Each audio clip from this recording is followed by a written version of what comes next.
अब ये नाम दे देगा इथेनोइक एसिड, आपको स्ट्रक्चर बनानी है तो कैसे बनाएंगे बच्चों? एथ ये होता है कार्बन के लिए, मेथ एथ, एन होता है सिंगल बॉन्ड के लिए बच्चों, तो सिंगल ही बॉन्ड रखेंगे। ओइक एसिड अभी मैंने बचाया क्या होता है, COOH, तो C डबल बॉन्ड OH, ये बनेगा आपका इथेनोइक एसिड। लेकिन अभी इसमें इस कार्बन के साथ 3 हाइड्रोजन भी आपको लगाने हैं। क्यों? क्योंकि इसकी वैलेंसी 4 पूरी नहीं हुई थी, 1 2 3 4, 1 2 3 4 ये पूरा हो गया। यहां चले bromopentane, pentane meth eth prop but pent बच्चों, ब्रोमो है तो इसलिए Br लास्ट में आपको यहां लगाना है। अब देखिए इसको 2 मिल गए तो 3 हाइड्रोजन, चौथा हाइड्रोजन यहां 2 हाइड्रोजन से काम हो जाएगा, यहां भी 2 हाइड्रोजन से काम हो जाएगा, यहां भी हो जाएगा, यहां हम 3 हाइड्रोजन प्लेस कर देंगे। तो ये हो गया आपका ब्रोमोपेंटेन। ब्रोमो किसकी वजह से? Br की वजह से, ये लेकिन बाद में लिखा जाता है। पेंटेन, पेंट मतलब कार्बन के 5 होने की वजह से, एन सिंगल बॉन्ड की वजह से सारे सिंगल बॉन्ड हमने बना लिए हैं बच्चों। अब बात आती है ब्यूटेनॉन, ओन, ओएनियन किस में लगता है? जिसमें कार्बन बीच में होता है, ऑक्सीजन के साथ डबल बॉन्ड, कुछ इधर कुछ इधर, ऐसे हमेशा ऐसे बनाना है। But, meth eth pro but, 4 carbon चाहिए, एक ये रहा, 2 3। अब अगला कार्बन इधर लगा लो या इधर लगा लो, उससे कोई फर्क नहीं पड़ेगा बच्चों, ठीक है। 4 कार्बन पूरे हो गए, अब हम ऐसे ऐसे बना सकते हैं। अब इस कार्बन को चारों मिल गए, 1 2 3 4, इधर भी हम 4 बनाएंगे, 3 हाइड्रोजन और 1 कार्बन से। इसको भी 2 हाइड्रोजन की जरूरत है, इसको 3 की जरूरत है, तो आपका बन गया स्ट्रक्चर किसका? ब्यूटेनॉन का, ठीक है ना बच्चों।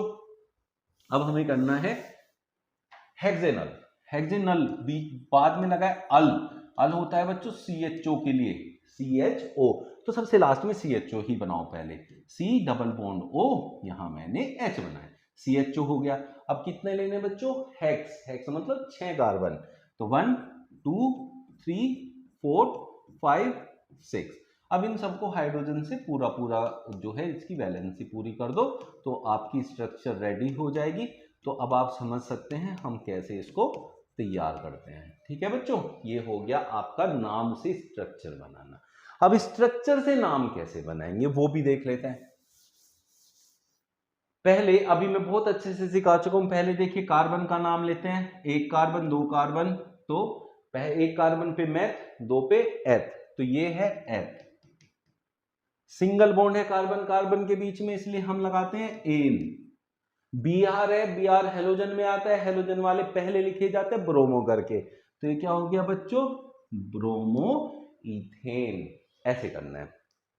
फिर आप नेक्स्ट पे चले, सेकंड पे, यहां देखिए लास्ट में क्या है बच्चों? यहां CHO है, और CHO किसके लिए होता है? अल के लिए, एल्डिहाइड के लिए।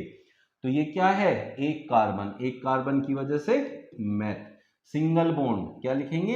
एन, Al CHO की वजह से मीथेनल, क्या बन गया बच्चों? मीथेनल। अब यहां देखें 1 2 3 4 5 6 कार्बन है, तो हेक्स आएगा। अब यहां देखिए ट्रिपल बॉन्ड है, ट्रिपल बॉन्ड के लिए क्या आता है? YNE, YNE, तो हेक्साइन। बाकी कोई फंक्शनल ग्रुप नहीं है, उनका नाम हमें यहां नहीं लिखना है। तो मैं उम्मीद करता हूं आप लोगों को बहुत अच्छे से समझ में आया होगा। बहुत आसान से तरीके से मैंने समझाने की कोशिश की है। फिर भी किसी को कोई डाउट आता है तो कमेंट में लिखिएगा, और हमारे चैनल को सब्सक्राइब करिएगा और शेयर कीजिएगा ज़्यादा से ज़्यादा बच्चों तक। मिलते हैं कल फिर नए सेशन के साथ। Thank you.